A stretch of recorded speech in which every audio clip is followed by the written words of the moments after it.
ഉത്സവകാലം ഇങ്ങ് വന്നെത്തിയിരിക്കുകയാണ്. ഉത്സവങ്ങളിൽ ആന എഴുന്നള്ളിപ്പിന് കേരള ഹൈക്കോടതി കാർക്കശ്യമുള്ള മാർഗനിർദ്ദേശങ്ങൾ നൽകിയതിനെ തുടർന്ന് ഇപ്പോൾ ഈ വിഷയം ഒരിക്കൽ കൂടി കേരളത്തിൽ ചൂടേറിയ ചർച്ചയാവുന്നു. നമ്മുടെ കൊച്ചു കേരളത്തിലാണ് ഏറ്റവും അധികം നാട്ടാനകൾ ഉള്ളത്.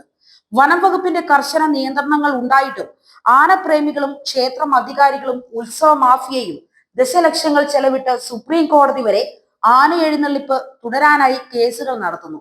JCBയും ക്രെയിനും മറ്റും ഇല്ലാതിരുന്ന കാലത്ത് കൂപ്പുകളിലും തടിമില്ലുകളിലും മറ്റും ആനകൾ അനിവാര്യമായിരുന്നു. ഇന്നിപ്പോൾ ആനകളുടെ സ്ഥാനം യന്ത്രങ്ങൾ ഏറ്റെടുത്തു.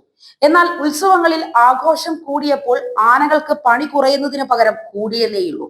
പേര് കേട്ട ആനകളുടെ സാന്നിധ്യവും ആനകളുടെ എണ്ണവും വെടിക്കെട്ടിന്റെ പൊലിമയുമാണ് ഉത്സവങ്ങളുടെ സ്റ്റാറ്റസ് സിംബൽ. പരമ്പരാഗതമായി ആനകളെ എഴുന്നള്ളിക്കാതിരുന്ന ക്ഷേത്രങ്ങളിൽ പോലും 5ഉം 7ഉം ആനകൾ നിരക്കുന്നു.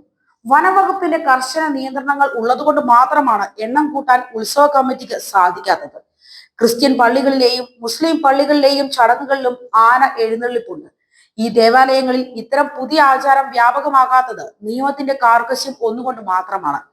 ഓരോ ഉത്സവ സീസണിലും കോടികളുടെ ഇടപാടുകളാണ് ആനയുടെ പേരിൽ നടക്കുന്നത്.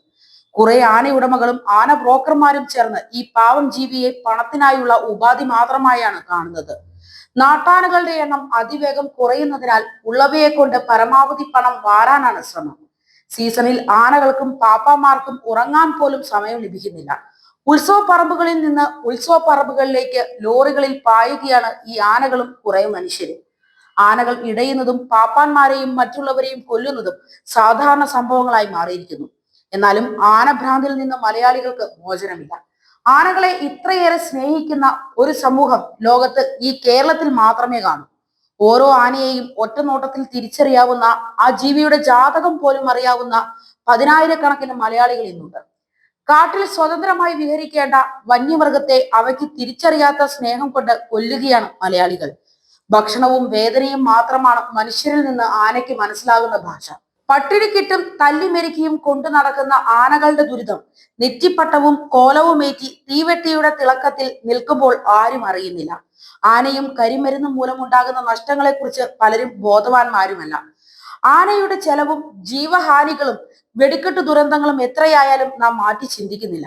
ചെറിയ ക്ഷേത്രങ്ങളിൽ പോലും ദശലക്ഷങ്ങളാണ് ഉത്സവ ചെലവ്. കരിയും കരിമരുന്നും ഒഴിവാക്കിയാൽ ഇതിലേറെയും ലാഭിക്കാം.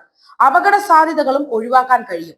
ചെലവ് കുറയുമ്പോഴുണ്ടാകുന്ന നീക്കിയിരിപ്പ് പാവപ്പെട്ട കുട്ടികളുടെ വിദ്യാഭ്യാസ ആവശ്യത്തിനോ മറ്റു ഗുണകരമായ കാര്യങ്ങൾക്കോ ചെലവഴിക്കാനാണ് നാം ശ്രമിക്കേണ്ടത്.